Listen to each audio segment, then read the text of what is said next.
What's up, y'all? Logan here. As an avid collector and strategic investor myself, I am so stoked to announce the launch of Liquid Marketplace, a platform where collectors can buy and sell fractions of rare collectibles via tokens on the blockchain. As a co-founder of Liquid Marketplace, I believe we're set to level the playing field by allowing anyone to own a piece of the world's rarest collectibles and build their portfolios instantly. I keep seeing the same comment flooding my videos non-stop, and at first I brushed it off like background noise. Then it showed up again and again and again. People keep asking, why does he always walk away from situations like this? And the more I looked into his latest situation, the more uncomfortable it got.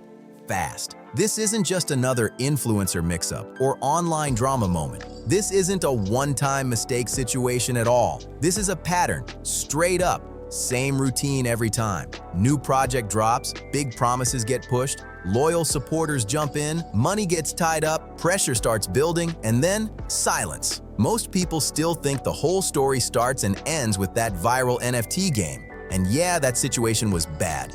Really bad. A lot of money got locked up, expectations collapsed, and people were left waiting on answers that never came. But here's what almost nobody talks about. While supporters were still trying to sort things out from that situation, he had already moved on to something else, something quieter, something that looked polished, official, and grown up. No cartoons, no meme energy, no obvious warning signs at first glance. This time, it was framed as collectible investing, and that's what made it feel even more unsettling.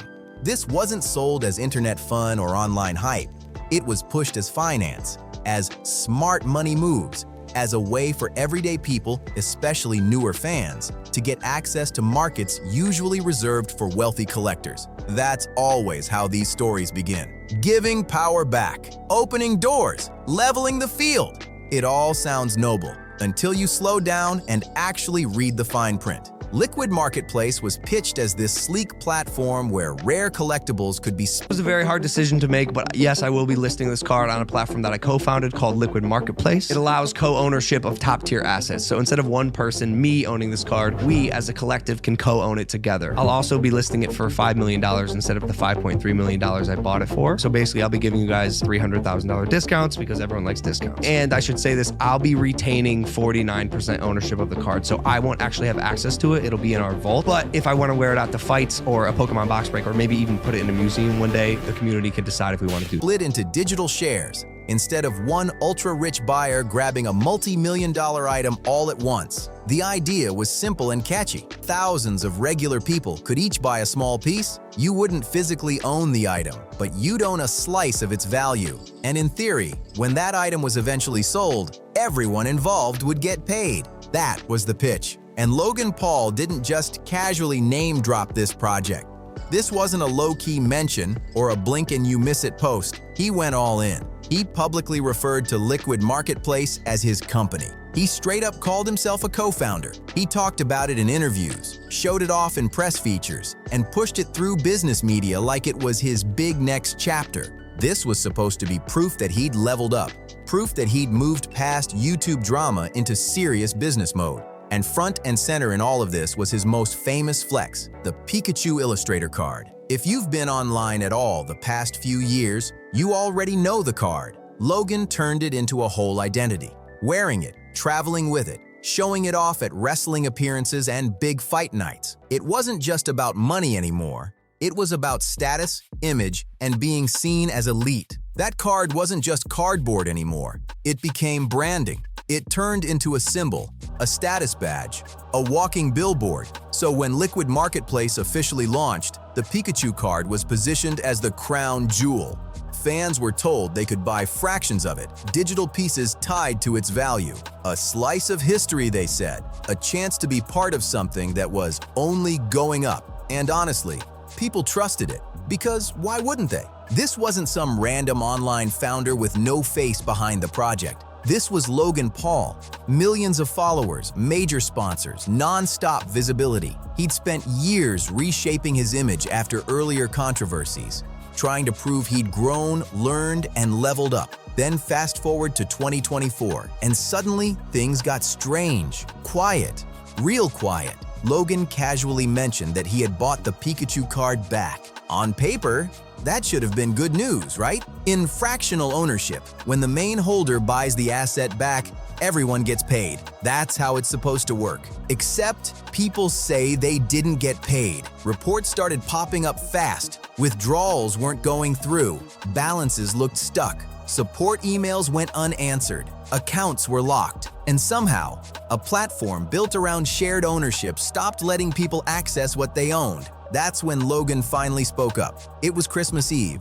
Always an interesting moment to drop uncomfortable updates. In his post, he said the funds were meant to be distributed. He claimed that when he repurchased the Pikachu Illustrator card, he was told everything had been handled correctly. He said he wasn't involved in what happened next, then added one final line that instantly made people pause and raise their eyebrows. "I'm actively working with Liquid Marketplace to help ensure these funds can be released." Read that again, slowly, because that sentence is doing a lot of heavy lifting. All of a sudden, Logan Paul positioned himself as a helper, a fixer, almost like an outsider stepping in to assist users, not someone deeply connected to the platform from the start. And that's exactly where people started pushing back hard, because this wasn't just some company he barely knew. This was the same platform he helped launch, the same platform he publicly promoted as his next big business move, the same one he pushed to his own audience as a serious money play. Community notes popped up almost immediately, pointing out that Logan had referred to Liquid Marketplace as his company multiple times in the past. Interviews, articles, press runs. What do you tell that group of young investors out there? I think if you have the money, don't be afraid to take a risk, especially if you're young. Young people have a ton of energy. I had a lot of energy when I was younger. I'm 30 now and I'm Unc and I have a daughter, I'm a dad, and so I have way less energy. But if you're young, there are ways to spend and invest your money in ways that might mean more to you than a traditional conservative investment like the stock market. Whether it's a trading card, a piece of art, a piece of a dinosaur, like a sports memorabilia, game worn, anything. Birkin bags. They're beating the stock market. Their appreciation. And you're absolutely right. Beanie Babies. Some of this stuff could be faddish. It's not. There's no inherent value to it. Like a Beanie Baby, Sure. It'll crash. Sure. It's entirely possible. You got to be careful with what you're investing in. Or trade out of it. It's quick. Or trade out of it. Promotions everywhere. You can't just rewrite all that history with one carefully worded post. And then came the moment that changed everything. While Logan was posting apology-adjacent updates online, regulators were already stepping in behind the scenes. In mid-2024, the Ontario Securities Commission filed enforcement proceedings connected to executives tied to Liquid Marketplace. And these weren't minor issues. We're talking large sums of money, allegations of funds being handled improperly, payments that weren't clearly disclosed, loans that reportedly weren't repaid, investigators allegedly being given incomplete information, according to reports. Bottom line, a significant amount of money raised through the platform may not have been managed the way users were originally told it would be. And that's when this story stopped being internet drama and started looking a whole lot more serious. Now, to be clear, Logan Paul wasn't personally named in the enforcement action itself, and his defenders hold onto that detail tight. But here's the uncomfortable part that keeps getting brushed past. If you build the stage, hype the event, sell the tickets, and headline the show, you don't get to act surprised when things fall apart, especially when your own audience is the one left confused and locked out. What made it worse is that the investigation raised serious questions about whether many of these fractional collectibles even had solid legal footing at all. That means people may have paid real money for digital pieces tied to nothing enforceable. No clear ownership rights, no guaranteed payout structure, no solid legal claim backing it up, just promises and trust. And trust is exactly what Logan keeps banking on. This is the same Logan Paul who once told fans that Crypto Zoo was safe. The same Logan Paul who downplayed responsibility when that situation unraveled. The same Logan Paul who now wants to be viewed as a serious investor while repeatedly pulling his audience into risky, high-stakes financial experiments. At some point, coincidence stops sounding believable. And here's the part that really sticks with me. None of this had to be complicated. Logan didn't need to sell fractional collectibles. He didn't need to brand himself as a financial mastermind. He didn't need to frame traditional investing as boring or outdated just to hype something flashier. And yet, here we are again. But he did. And now, just like before, we're stuck with the same uncomfortable questions. Where did the money go? Who's actually responsible? And why does this keep happening over and over again? Because right now, Liquid Marketplace isn't just a startup that didn't work out. It's an active regulatory case. Future hearings are still on the calendar. Users are still locked out. Questions are still hanging in the air. And those questions don't magically disappear just because someone posts "Stay tuned" on social media. And here's the part that makes this time different. The consequences don't just live on timelines anymore.